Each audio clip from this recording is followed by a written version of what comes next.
Ladies and gentlemen, please welcome the head of D23, Michael Vargo. All right, we are so excited. It is D23's first time at San Diego Comic-Con with the panel, and we're so excited to be here today. As you can see, as D23 members, we do all tons of events, panels, screenings, all throughout the year and all around the country. So, special shout out to our D23 members in the audience here today. Yay! And I'm sure most of you know us at the D23 Expo, which is going to be next summer, so we'll hope to see you all there as well. But today we have an exciting panel lined up for you, celebrating 90 years of the world's most famous mouse. So, we're going to have a special panel moderated by our very own Justin Arthur here at D23. But first, we want to kick off with a little celebration of Mickey through the years. So have a look. We'll see you in a bit.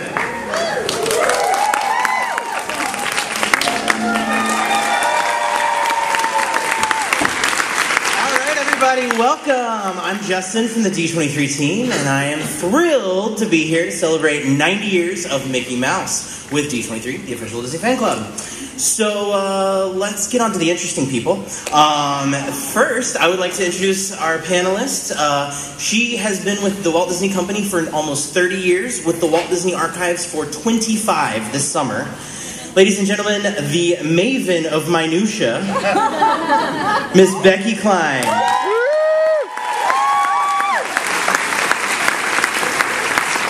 All right, our second panelist. If you've seen a Disney animated film in the past 35 or so years, you've seen his work. If you like Disney characters, he probably animated your favorite one. So now we have Mark Hinn, Master Animator.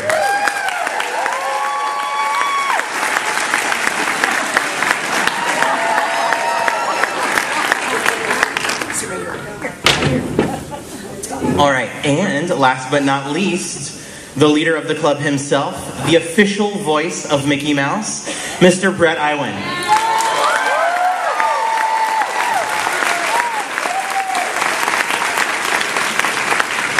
You guys are awfully close. I'm gonna stand this way. Very close. Yeah. They said break a leg. I tried. All right, so let's get this started. Are you all excited to be here? Yes. Yeah, absolutely. Yeah. All right. So, let's start at the very beginning. As Walt said, it all started with a mouse, or maybe a rabbit. So, oh, there it was. And, oops, sorry. Went ahead there. So, Becky, can you tell us a little bit about where Mickey came from? Oh, absolutely. Walt Disney had a series of silent cartoons in the late 1920s called Oswald the Lucky Rabbit. And it was very successful, hugely popular, and Walt was a very perfectionist at the time. He always wanted the highest quality, and he always had new ideas for his cartoons.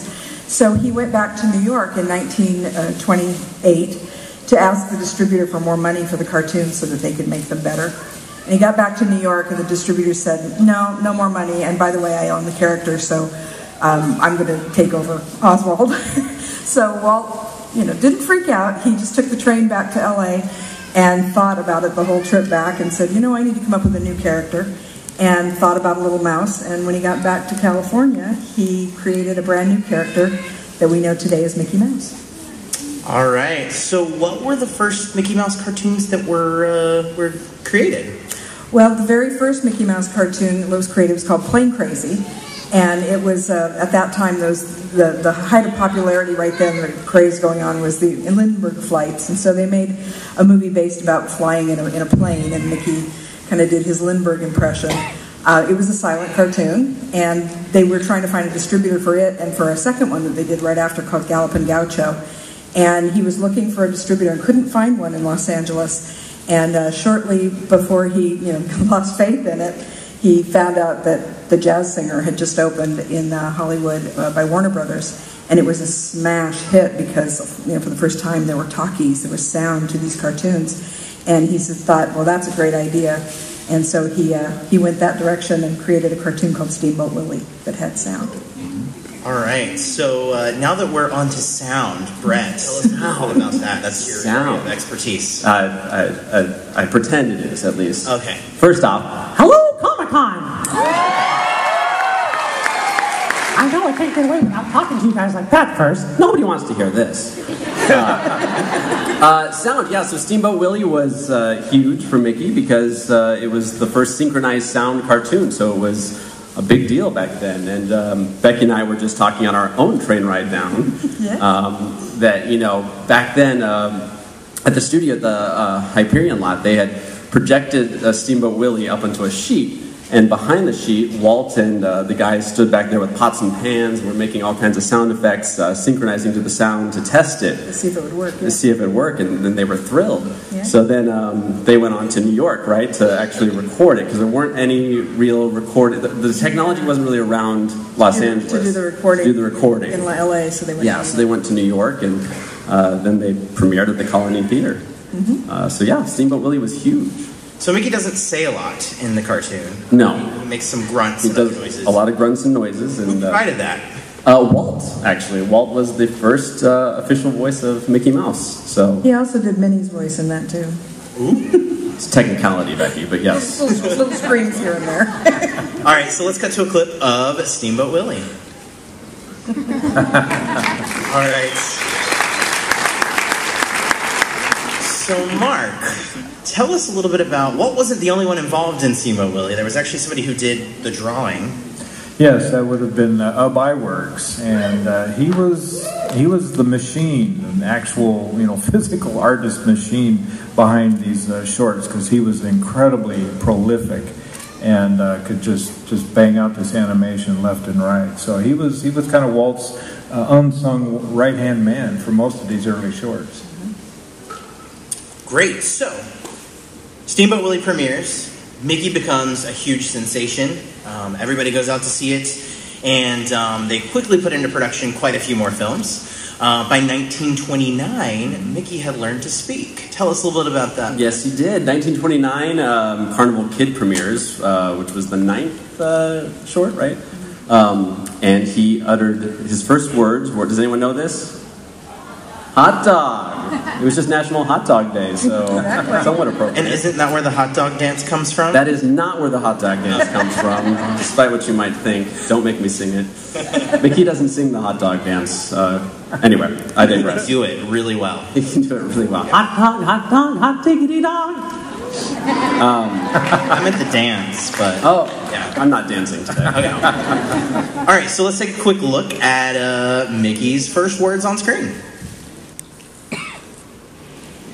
I take it back. That may be where the hot dog dance comes from. Okay. There you go. All right. So we talked a little bit about who did Mickey's voice in those days. Yes. It was Walt. So let's show a quick clip of Walt himself. Well, there's a photo of Walt, but a quick clip of Walt voicing Mickey. All right, so what was that from? That's from The Pointer. Or no, I'm sorry, not The Pointer. Wow. Mr. Mouse Takes a Trip. Yeah, Mr. Mouse Takes a Trip. But getting back to The Pointer, there's a great sequence that Frank Thomas animated where he asked Walt if he could film him while he was recording, and Walt really didn't like that idea at all. He said, finally he agreed and said, all right, if you're way in the back and I can't see you. So Walt put on his most comfortable clothes, his favorite floppy hat, and Frank, was able to capture Walt's performance, which he put into the sequence where, if you're familiar with the short, Mickey's out hunting, and he runs into a bear, and this is where he goes, I'm Mickey Mouse, and it's the first time we only know about how tall Mickey Mouse was, because Walt actually, during the footage, kind of went, he's, about this tall. So this is a great little clip to give you an idea of that. And a lot of people said that Mickey was sort of an extension of Walt's personality. And do you guys have anything on that, how that sort of happened? Or? Well, he also thought of him, he was a big fan of Chaplin. Right. Yeah. And I think in a lot of ways, Mickey was kind of his version or incarnation of the Chaplin, the little tramp character. Yeah. Walt often said that he was Mickey was his alter ego. Yeah. I guess Brett's the only person who can say that now. But anyhow, all right. So Becky, after this point, Mickey became incredibly popular across the world, not just the country. There's Walt with some of the early Charlotte Clark dolls. Tell us about how those happened. Well, Mickey was instantly popular. The day he premiered, he was an overnight sensation, literally. And so right away, people were, wishing that they could have, their own Mickey to take home. And so a seamstress who lived in Burbank, California, named Charlotte Clark, started making these plush dolls from scratch. She would hand sew all of these dolls. And so she brought a pair of Mickey and Minnie dolls to Walt Disney at the studio as a gift, and he loved them. And they had just gotten into character merchandising at that time. They just barely scratched the surface. And Walt said, we've got to make these dolls and sell them. And so he set Charlotte up with a house near the studio. He rented a little house. They called it the Doll House. And got her some seamstresses to come and help her. And she started cranking out these handmade Charlotte Clark plush dolls. And they were so popular that she couldn't keep up with the demand. And so she finally came up with a pattern for McCall's, and McCall's did a printed pattern so you could make your own Mickey Mouse plush dolls. We have one in the archives, right? We do. We have one in the archives. It's very rare. And you could still make your own dolls from it, but it was a very, very popular thing. And then, of course, they got into manufacturing, and a company called Knickerbocker started making them and mass-producing them, the dolls. So there must have been a lot of merchandise being sold during that time period. A great deal of merchandise, all kinds of things. The late 20s, early 30s is when it really started booming, and things like the Ingersoll watches and the talk ejectors and the metal toys. They did tin toys, they did radios and telephones and all kinds. Everything you can imagine was mass-produced in the 1930s, became very, very popular. So that all seems pretty run-of-the-mill stuff that we sell today. Show me some weird stuff, Becky. She's known for her weird Disney presents. Yeah, I've been collecting weird Disney images for years now. And one of my favorite things is the merchandise catalog. So as they created this merchandise program, they started selling the merchandise catalogs. And a guy named Kay Kamen was hired by Walt to do this licensing. And so he would release these catalogs. And they have some interesting photos in them. Yeah, some cool stuff. Well, I mean, Mickey Mouse undies. That's pretty normal. We probably still sell those, right? Mickey Mouse undies were fun. Some of my favorite ones, most of you probably don't remember, but back in the old days you had cloth diapers for babies, and then you would put a pair of plastic pants over the cloth diaper and they made Mickey Mouse shaped. They had little buttons on them and everything, little plastic pants to put over the... Ooh la la. Ooh, I know. Pretty funny. So there was Mickey Mouse undies, of course. There were also pocket knives. I don't know that this is something that we would currently sell. No, I haven't seen them in a while. Probably not, but they were very popular in the early 30s. Also the costumes, of course, everybody loves costumes and things, and here at Comic-Con I've seen a lot of interesting ones, but these are pretty terrifying if you take a look at them. They're really out there, yeah. These masks were incredibly popular, especially in Europe, because the ladies would wear them to cover their complexion. So I have found photos of these ladies laying out on the beach with these masks on to protect their skin from the elements. And I have one for the beach tomorrow. Oh, good. I can't wait to see it. All right, so at this point, Mickey's selling all this merchandise, all these different cartoon shorts. Was he making public appearances as well? Yes, actually, the Mickey Mouse Club. You heard the Mickey Mouse Club. Everybody thinks of Annette and the drum and everything. And actually, the Mickey Mouse Club started in the 1920s. In 1929, they started doing the club here in the United States, and then they started taking Mickey all over the world. He went to Australia and Europe and all kinds of things. There was a big Mickey Mouse balloon that went down for the Macy's Day Parade down through Manhattan, and I love this photo of the Mickey balloon in front of, that's the Normandy arriving in New York on its maiden voyage, and Mickey wasn't really there. I realized after doing some research that they just photoshopped it in, basically. They kind of combined the two photos and used it for press, but Mickey had been there in New York. Some of these pictures are just very strange. You see the colorized one there with the Mickey shorts. Very strange. They would also do events all over the country to pitch not only the Mickey Mouse clubs, but the photos here are from Chicago. There was a Sears Roebuck building. They sponsored a float, and they called it the King Float. But I think there's a cat on there, and there's supposed to be King Cole. Of course, Mickey Mouse up on the top. And the California Raisins? Yeah, and something like that. But then if you look at the very front of it, it says something about King Features Syndicate and who was the producer of the comic strips in the 30s. which were very, very popular. So they would, and they also did vaudeville. So there was a thing called, there was a company called Fanchon and Marco, were a duo, brother and sister, who produced these vaudeville shows. And they would travel them all over, and they had what they call the ideas. And the Mickey Mouse idea was a big, huge hit, and it was very, very strange. The imagery from that is quite spectacular. Like the giant cat. Giant cat with cheese and little mice running around with. We should suggest this to Disneyland. Yes, absolutely. Great stage show. Next Disney on Ice show. With Mickey's popularity, this crazy. I wish they had a Mickey Mouse Club back then. I mean, it would have made sense. Well, I think they did. They did have one at the Fox Theater in Southern California. They created a Mickey Mouse Club theater, and what it was a theater club for children.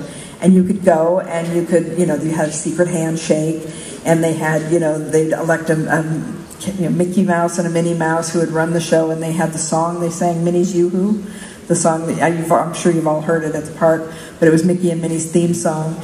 And it was really fun, and they would have this club. There's over 1 million members in 1929. Including Brittany, Justin, and Christine. Yes. Well, their grandparents. All right, so Mark, during this time period, Mickey was in a lot of shorts, and his look was sort of developing.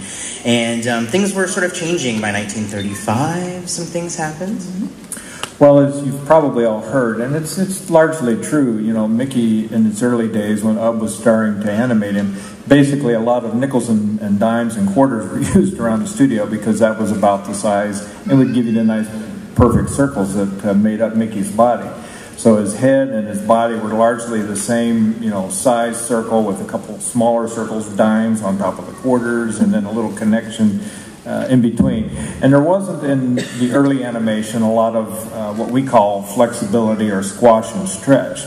But as the artists over that time were expanding and learning their craft, Mickey started to kind of loosen up. And as you look at a lot of these shorts, it's pretty amazing to see from 1928 to even, where they were in just 10 years to what they came out with Snow White.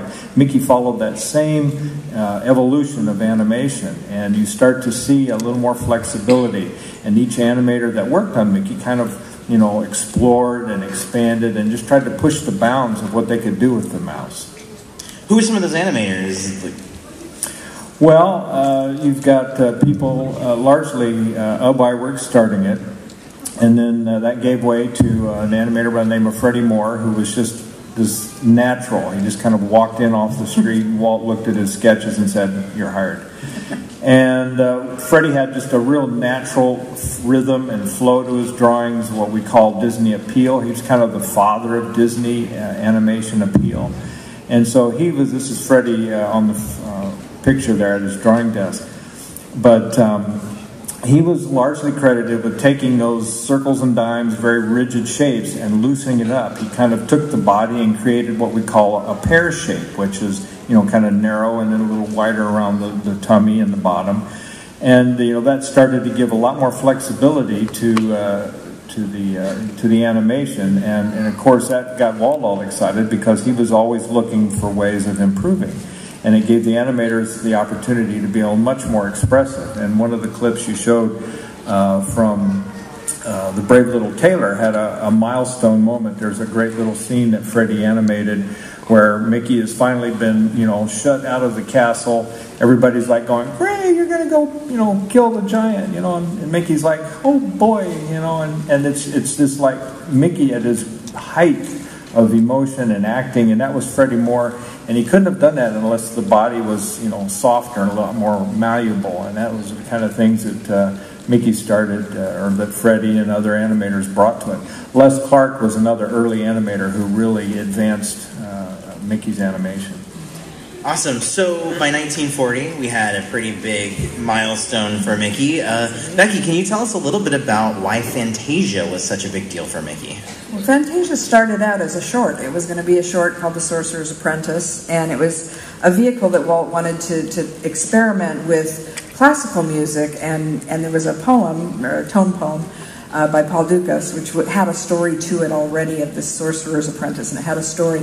So Walt took that, and he was originally going to cast Dopey in it. Snow White came out in 1937, and they were working on this in the late 30s. And he was going to cast Dopey, and he thought, no, I'd rather put Mickey in it. And so they came up with the idea to have Mickey as the Sorcerer's Apprentice. And then, of course, they met with Stokowski, who got very excited about this idea, Leopold Stokowski, and turned it into a feature-length film with all these different segments that had different themes and styles. But the most, memorable part of Fantasia has always been the Sorcerer's Apprentice, and it became, a very famous costume and look for Mickey was with the hat. I see hats right out here in the audience. I see people wearing Mickey Sorcerer caps. So it was Mickey's big break. It was his first big feature, and of course he was already a superstar. But I think that really sealed the deal for him. And of course, another physical evolution. This was the first that Mickey actually had the pupilled eyes. I think there was maybe another short that had been in the works prior to that they were experimenting with it, but this was the first time that we saw Mickey with the pupilled eyes that we now know or are very familiar with. It was post-LASIK Mickey. Yes, there you go. All right, let's go ahead and take a look at a clip from The Sorcerer's Apprentice. A lot of that Mickey animation was done by Preston Blair, and if you're any kind of an animation fan, and like myself growing up, there weren't many animation books available at the time, but Preston Blair's How to Animate, the big book, it was about this thin, but it was this great big book of how to animate was done by Preston Blair, who did a lot of the animation for that particular sequence. Cool. Brett? Yes? Let's get back to you. So, Mickey had a little bit of a voice change in the 1940s. Tell us about that. He did. So, Walt was the original voice, and he did it all through up till the late 40s, really, about 47, when Mickey and the Beanstalk, part of Fun and Fancy Free, was being developed. He was really busy and a little bit distracted with some other stuff, so he said a few other things he had going on. So he said, I'm too busy. Give it to Jimmy. And Jimmy McDonald was the sound effects engineer at the studio at the time. So Jimmy McDonald actually took over the voice for Mickey and the Beanstalk. And there's some of Walt. Walt had started recording it, and I think Jimmy finished it up. So there's a little bit of both of them in there. So it's a transition movie. It was a transition movie for sure. Mickey, yes. All right. So let's take a look. So Mickey and the Beanstalk was part of a package film called Fun and Fancy Free from the 1940s. So let's take a quick look at a clip. 20, 30, 40. Boy, what a lifeline. But what's this here? What is it? What is it? Oh, I can't believe it. Is it bad? Why, it says here that you can change yourself into anything. Sure. You want to see me? I can change myself into the darndest things. All right. So, by the 1950s, Mickey had changed again. He sort of took on his mid-century look, we might say. Mark, can you tell us a little bit about that?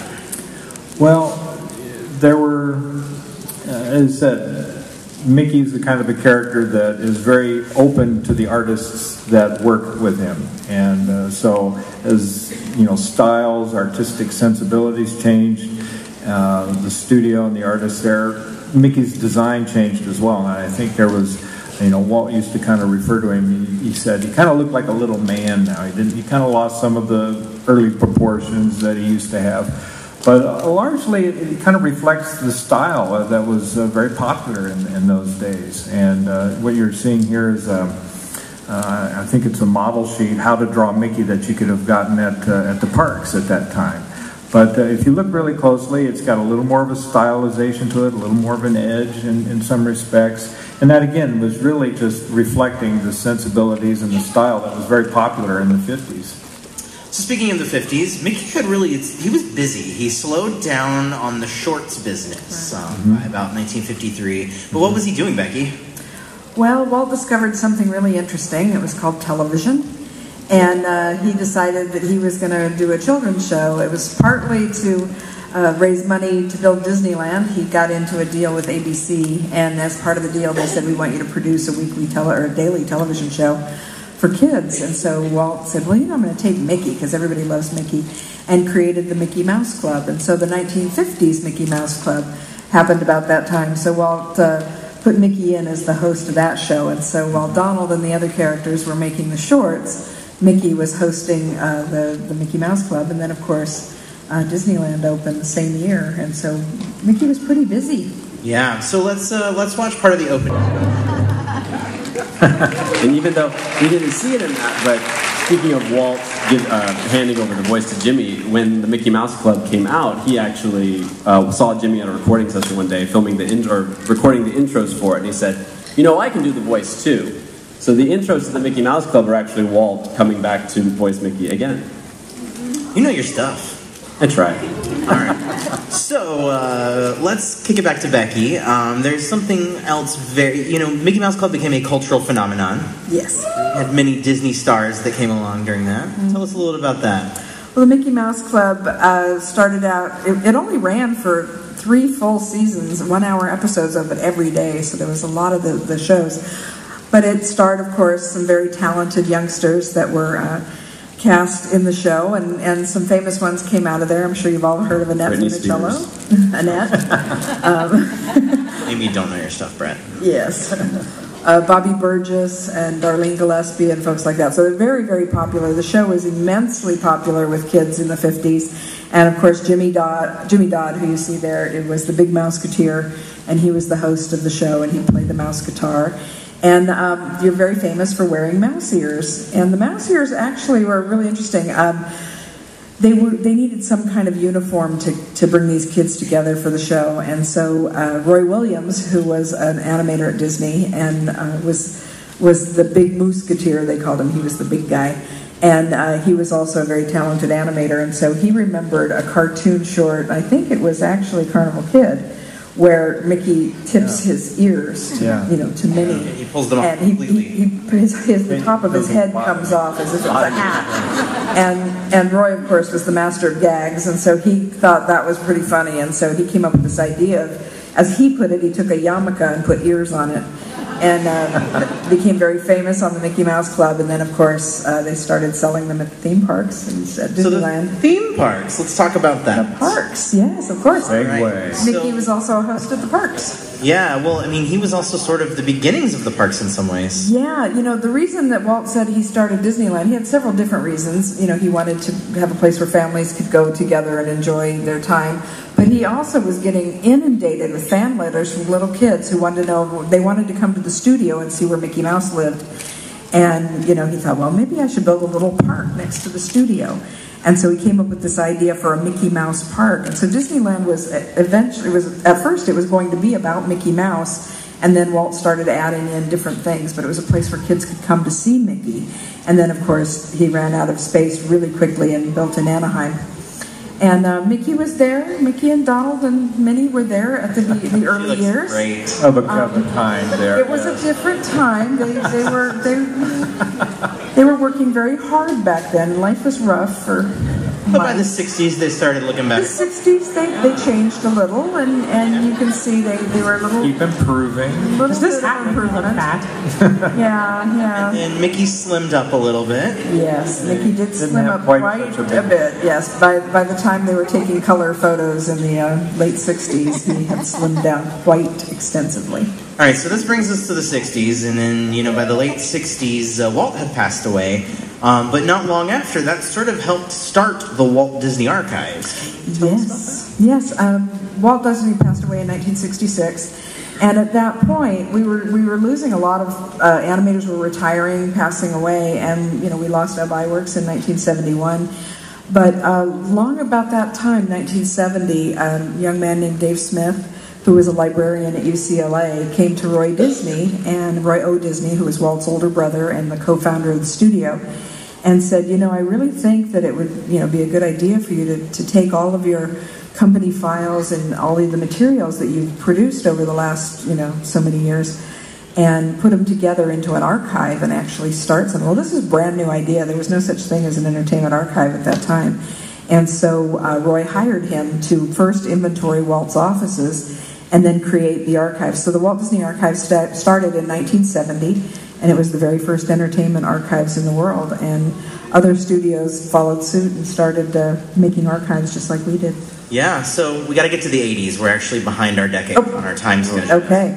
But let's first talk about 1978. Mickey's 50th anniversary was coming up, and nobody knew when to celebrate it. Nobody knew, and so Dave started digging in the archives files, and he found a program from the Colony Theater, and it was dated November 18th, 1928. And so he looked at it and said Steamboat Willie, and that was the very first premiere showing in New York at the Colony Theater. For those of you who know New York well, the Colony Theater is now the Broadway Theater. So you can still go there and visit. But we even know exactly what time Mickey premiered. It was at 2 o'clock in the afternoon before a newsreel and the movie Gang War, which I've always found terribly amusing. So this November 18th, set your alarms for 2 p.m. Eastern time if you want to celebrate accurately. Yes, it's 5 o'clock here on the West Coast. So there was Mickey's 50th that happened around that time, and of course Disco Mickey Mouse. But that brings us nicely into the 80s.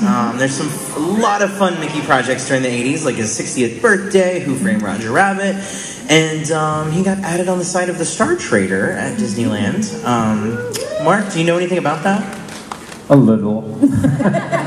No, at the time, I was, they had opened, in 1989, they had opened the Florida Animation Studio. How many of you have ever been down there? Yeah. Great. So they had asked me, they came in one day and asked my boss, they said, we've got this little project and, we need an animator to take a look at it. So he gave me a call. And so I actually got to go in and rework and do all the poses, which became that neon sign. So that's my one big contribution to Disneyland I'm kind of proud of. So that's kind of neat.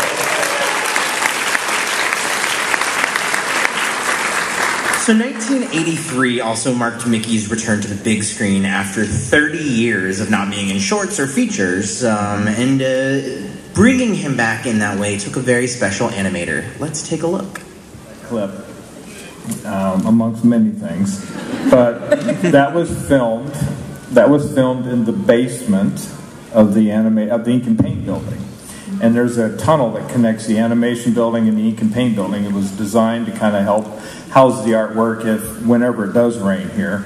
But anyway, there's a tunnel. But before our wonderful archives and before what we call the Animation Research Library, which houses all of that artwork, what you saw there was all the original animation drawings going all the way back to Snow White and several other shorts. It was just in a damp basement, just like you'd go visit, your aunt, somebody back east somewhere that has a basement. And that's where I experienced my first earthquake. And I was both excited and terrified at the same time as this concrete just kind of became rubber. And I was like, on all these things, I was like, oh my gosh. It made you very happy to know that you were in the morgue. I was in the morgue, yes. It's very affectionately known as the morgue, and that's a newspaper term, in case you don't know. It just means it's the repository of all the back issues of newspapers and things, and they just kind of use that same term for the animation art. So speaking of the Animation Research Library, they were actually amazing enough to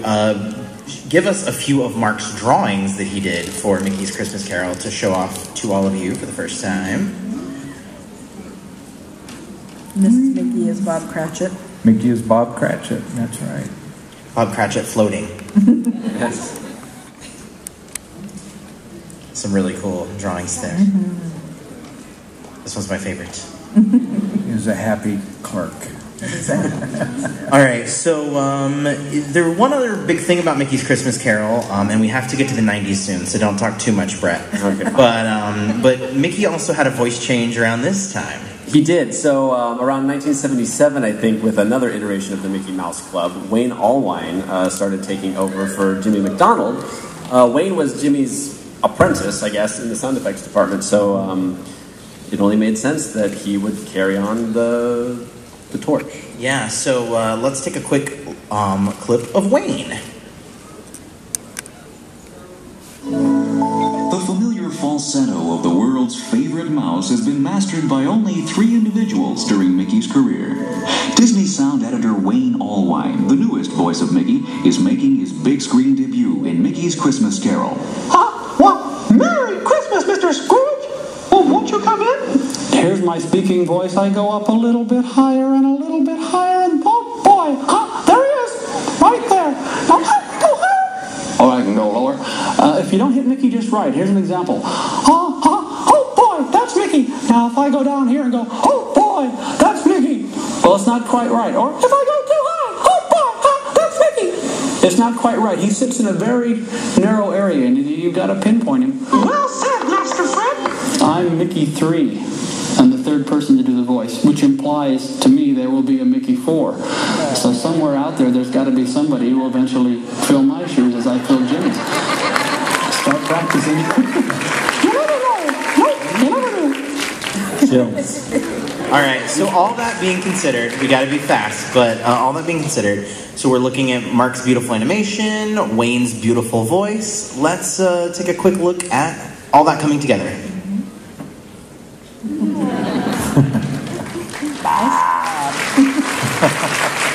All right, let's move on to the 90s. So in 1990, Mark, you actually got to animate twice the mouse in The Prince and the Pauper. Tell us briefly what that was like. Well, actually that was a year of a lot of mice for me, because not only did we have Prince and Pauper Mickey, I was also doing double duty. I was on the Rescuers Down Under sequel, so I was doing Bernard and Bianca. So I was mice coming out of my ears, really. But that was a lot of fun, and anytime we could find a really fun story that provided a lot of opportunities for Mickey to really use his acting chops, I think. What's that like? Riveting. Riveting, yeah. Yeah, it's fun. I wish I had a project like The Prince and the Pauper, because I've always admired that. But Mark's here. Give him some ideas. Yeah, right. We'll discuss afterwards. But Martian Mickey they just changed my voice on that. Baby Mickey. Well, my favorite is Count Micula. Oh, Count Micula. It's not that different, but okay. All right. I think my castle's haunted. We should do a Mickey Rocky Horror one of these days. That's essentially what that now that once we own Fox, I think we can. Oh, all right. All right, so speaking of baby Mickey, we have some nice baby photos here. The 1990s brought a lot of new Mickey projects, and children of that era, including myself and Brett, as seen on screen here, were inspired by a lot of those projects. What was your favorite during that time period? That was the early 80s, FYI. Oh, sorry. Not the 90s. Anyway, sorry, special projects? Yeah. In the 90s, well, there's Fantasmic. Is that what I'm talking about? Yes. Okay. That's what I'm cueing you for. Oh, you're cueing me to talk about Fantasmic. Fantasmic premiered, I think, in '92 at Disneyland. And my special story about Fantasmic is, along with Mickey's Christmas Carol and a lot of the classic shorts, Fantasmic was the one show that just was like the epitome of Disney magic for me. I grew up in Southern California, went to Disneyland at least once a year, and the first time I saw Fantasmic just emerge out of nothing, it was like, this is amazing. So I insisted on seeing it every time we went down, and on this one trip, my dad was just too tired to stay for Fantasmic, so we had to go. But on the way out, we passed Mickey's Star Trader, actually, and saw the Fantasmic CD for sale on a rack. And he said, I'll tell you what, we can't stay, but I will buy you the soundtrack, and when we get home, we can listen to it. So we drove all the way home, listened to it, and I was so depressed to be listening to the soundtrack instead of seeing it in person, feeling the bass and seeing the pyro. Anyway, that CD is what kind of helped me develop my Mickey voice, because my brother and I would put on our own versions of Fantasmic. We would have lights and put our toys out and play the soundtrack, and that's actually the first time I ever started doing character voices, was I mimicked all the characters, and one time Mickey just kind of seemed right, and I thought, it doesn't sound half bad. So Fantasmic is really what I credit as helping me perfect the voice, and then recently, last summer, 2 summers ago, I guess, we enhanced Fantasmic, and I had the chance to re-record, even though I was hesitant to, because I loved having the original Fantasmic as an homage to Wayne and his amazing talent. But they had me re-record it, and I got to go see it. My brother and I watched it together, and at the end of it, he, comes to the final line, "Some imagination, huh?" My brother put his hand on my shoulder and said, "Did you ever think that when we were kids, setting up Fantasmic in our room, that someday you would be on these speakers?" And admittedly, I bawled my eyes out and went running away. Too emotional for me. But all right.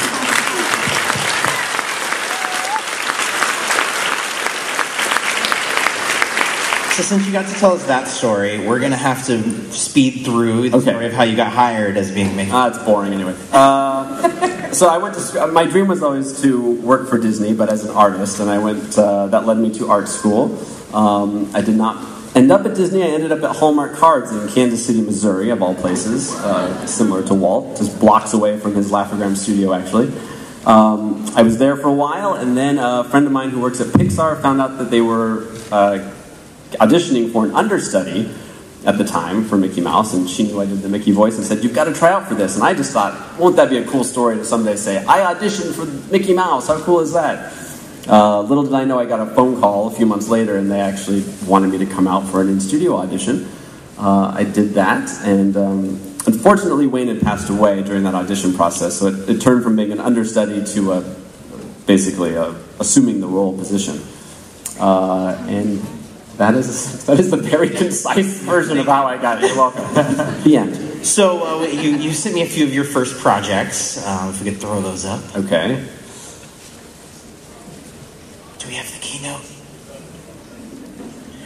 Anyway, that's just us. Oh, there we are. Okay, there we are. Some of the first things you get to work on. Yeah, I mean, the joy of this role is that I really get a view of the entire company. I get to work on theme park stuff, TV shows, video games. So there's Sensational Parade, Disney on Ice is always fun. I got to take on the last 2 seasons of Mickey Mouse Clubhouse, and then most recently, Mickey and the Roadster Racers is the show we're currently working on. So this kind of brings us to the more modern, kids are now getting hooked on Mickey through TV and through their phones and through all sorts of different things, and Mickey is now a cross-platform, worldwide sensation with all the different merchandising things and things that are happening. But we're still making some cool cartoons with Mickey. Absolutely. Mark worked on something about 5 years ago. That's kind of cool. Wait, was this 5 years ago or the 20s? Has it been 5 years? I don't know. But it was pretty cool. It was pretty cool. This is called Get a Horse. And, yay, get a horse. And this was a really, really interesting challenge. I was in the meeting when Lauren pitched it. She should basically said, I just had this idea about, an old-fashioned looking Mickey cartoon, and all of a sudden he just kind of popped through the screen and became, colored and everything. And it was like, yeah, that's a good idea. And so they made the short. So it was a lot of fun. But it was a real challenge, because if you've seen it, at least, here we go. This is some work that I did.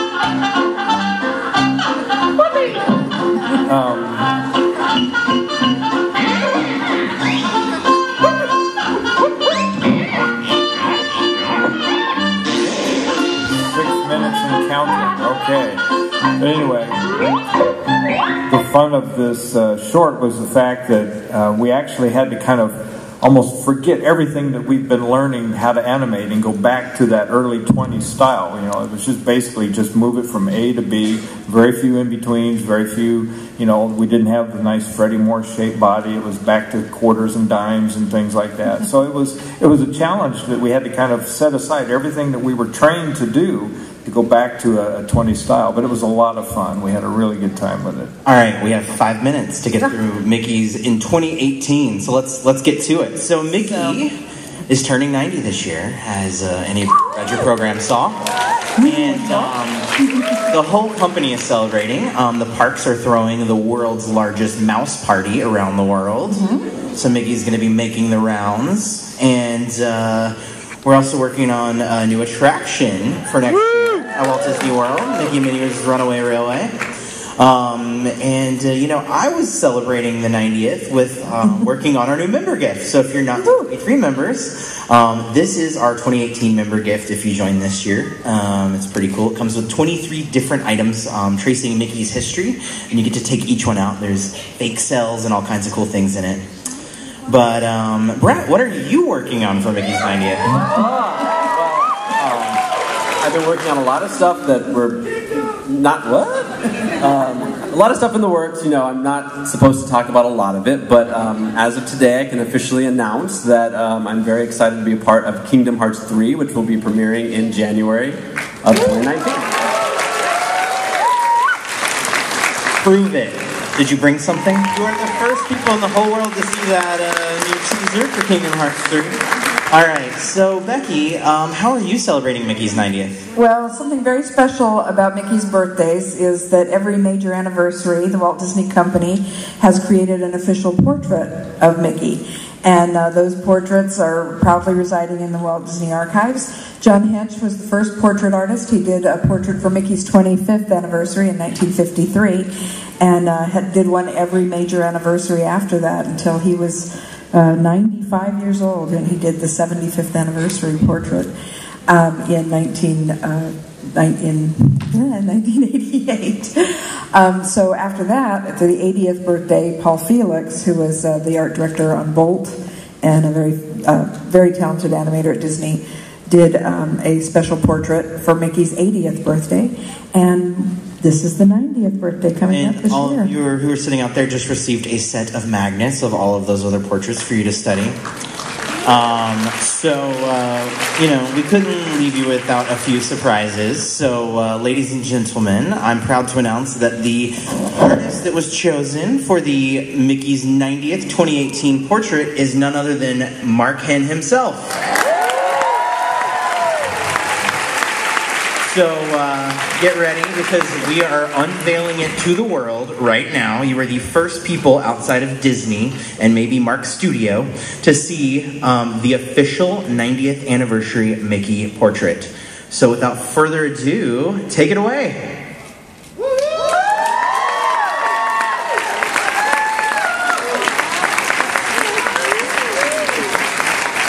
So Mark, take it from here. Tell us about how this came together.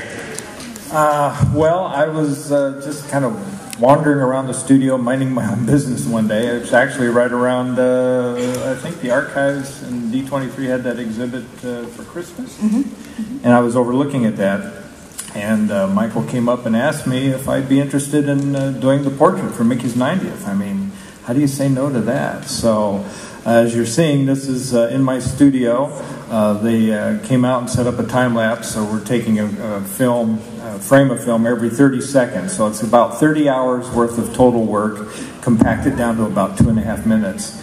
And but wow, what an honor! I've seen John Hench's portraits, my entire career at Disney, and again, I was just floored to have that opportunity. It was actually an idea I just, as an artist myself, had toyed with the idea of doing a portrait of Mickey just for my own personal pleasure. But this was, this was the cherry on top of the ice cream, for everything to be able to do this. So, yeah, it's just great. I'm still kind of speechless. I forced myself for the last month or so, once they picked it up from my studio, not to go back over to the archives just to take a peek at it and see it when they got it all framed up. So I think it looks good in the frame. Well done. So, it does, and you can come over anytime and see it. So thanks everybody for being here. Thanks so much for coming out to this. If you love the portrait, our August issue of Disney 23 magazine, available only to D23 members, will be featuring this very portrait that you were the first to see. So look out for that in your mailbox if you're a member. Thanks everybody. Thank you guys.